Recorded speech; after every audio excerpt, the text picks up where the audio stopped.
Hi friends, ಇವತ್ತು ನಾವು ಕರ್ಬೂಜ ಪಾನಕ ಮಾಡ್ತಾಯಿದ್ದೀವಿ. ಮಾಡೋದು ಹೇಗೆ ಅಂತ ನೋಡೋಣ ಬನ್ನಿ. ಇದಕ್ಕೆ ಬೇಕಾಗಿರೋ ಸಾಮಗ್ರಿಗಳೇನೇನು ಅಂದರೆ, ಒಂದು ಕರ್ಬೂಜ ಹಣ್ಣು, 2 ಏಲಕ್ಕಿ, 1 ಅಚ್ಚು ಬೆಲ್ಲ.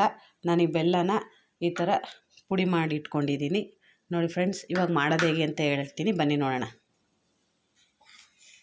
ನೋಡಿ ಫ್ರೆಂಡ್ಸ್, ಇವಾಗ ನಾನು ಒಂದು ಮಿಕ್ಸಿ ಜಾರ್ ತೊಗೊಂಡಿದ್ದೀನಿ. ಅದಕ್ಕೆ ಈ ಥರ ಸಣ್ಣದಾಗಿ ಕಟ್ ಮಾಡಿ ಹಾಕ್ಕೋತಾ ಇದ್ದೀನಿ ಹಣ್ಣನ್ನು.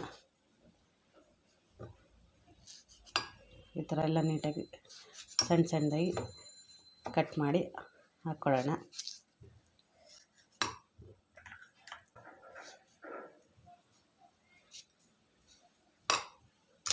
ಇವಾಗ ಇದಕ್ಕೆ ನೀಟಾಗಿ ಹೆಚ್ಚು ಹಾಕ್ಕೊಂಡಿದ್ದೀನಿ. ಇದಕ್ಕೆ ನಾನು ಇವಾಗ ಏಲಕ್ಕಿ ಸುಲಿದು ಹಾಕ್ತಾಯಿದ್ದೀನಿ. ಇವಾಗ ಏಲಕ್ಕಿ ಹಾಕಿ ಇದನ್ನು ಮಿಕ್ಸಿನಲ್ಲಿ ಗ್ರೈಂಡ್ ಮಾಡ್ಕೊಳ್ಳೋಣ. ನೋಡಿ, ಇವಾಗ ಇದನ್ನ ಗ್ರೈಂಡ್ ಮಾಡ್ಕೊಂಡಿದ್ದೀನಿ. ಇದಕ್ಕೆ ನಾವು ನೀರು ಹಾಕಿಲ್ಲ. ಇವಾಗ ಇದು ಗ್ರೈಂಡ್ ಆಗಿದೆ, ಇನ್ನೂ ಸ್ವಲ್ಪ ಆಗಿದೆ. ಇದನ್ನು ರುಬ್ಕೋಬೇಕು ನೀಟಾಗಿ.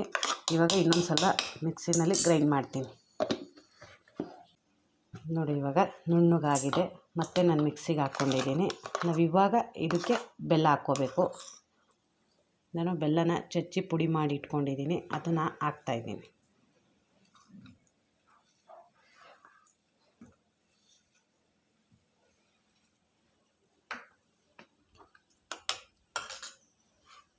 ಮತ್ತು ಇವಾಗ ಇದನ್ನು ಗ್ರೈಂಡ್ ಮಾಡ್ಕೊಳ್ಳೋಣ. ನೋಡಿ, ಇವಾಗ ನಾನು ಬೆಲ್ಲ ಹಾಕ್ಕೊಂಡು ರುಬ್ಕೊಂಡಿದ್ದೀವಿ.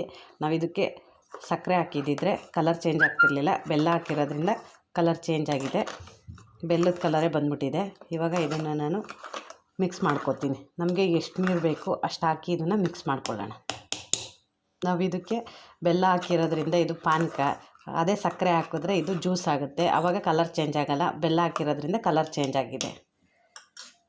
ನಾನಿವಾಗ ಇದನ್ನೊಂದು ಪಾತ್ರೆಗೆ ಹಾಕ್ಕೋತಾ ಇದ್ದೀನಿ. ನಾನಿವಾಗ ಮಾಡಿರೋದು 3 ಗ್ಲಾಸ್ ಆಗೋ ಥರ ಮಾಡಿದ್ದೀನಿ. ನಾನು ಇದಕ್ಕಿವಾಗ ನೀರು ಹಾಕ್ಕೋತಾ ಇದ್ದೀನಿ. ಇದಕ್ಕೆ ಎಷ್ಟು ಬೇಕು ಅಷ್ಟು ನೀರು ಹಾಕ್ಕೊಳ್ಳೋಣ. ನಾನಿವಾಗ 1 ಗ್ಲಾಸ್ ನೀರು ಹಾಕ್ಕೋತಾ ಇದ್ದೀನಿ.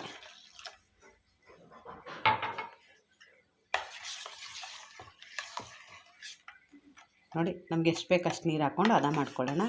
ಇವಾಗ ಇದನ್ನು ನಾವು ಗ್ಲಾಸಿಗೆ ಸರ್ವ್ ಮಾಡ್ಕೊಳ್ಳೋಣ.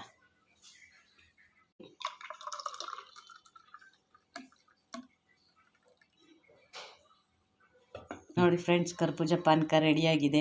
ಬೇಸಿಗೆನಲ್ಲಿ ತುಂಬ ತಣ್ಣಗೆ ತುಂಬ ಚೆನ್ನಾಗಿರುತ್ತೆ. ನೀವು ಇದನ್ನು ಮನೇಲಿ ಮಾಡ್ಕೊಳ್ಳಿ. ಇವಾಗ ನಾನು ಇದಕ್ಕೊಂದು ಐಸ್ ಕ್ಯೂಬ್ ಹಾಕ್ತಾಯಿದ್ದೀನಿ. ತುಂಬ ತಣ್ಣಗಿರುತ್ತೆ. ಇದನ್ನು ನೀವು ನಿಮ್ಮ ಮನೇಲಿ ಟ್ರೈ ಮಾಡಿ, ನಿಮಗೂ ತುಂಬ ಇಷ್ಟ ಆಗುತ್ತೆ. ಈ ವಿಡಿಯೋ ನಿಮಗೆ ಇಷ್ಟ ಆದರೆ ಲೈಕ್ ಮಾಡಿ, ಶೇರ್ ಮಾಡಿ, ಕಾಮೆಂಟ್ ಮಾಡಿ, ನಮ್ಮ ಚಾನಲ್ಗೆ ಸಬ್ಸ್ಕ್ರೈಬ್ ಆಗಿ. Thank you friends.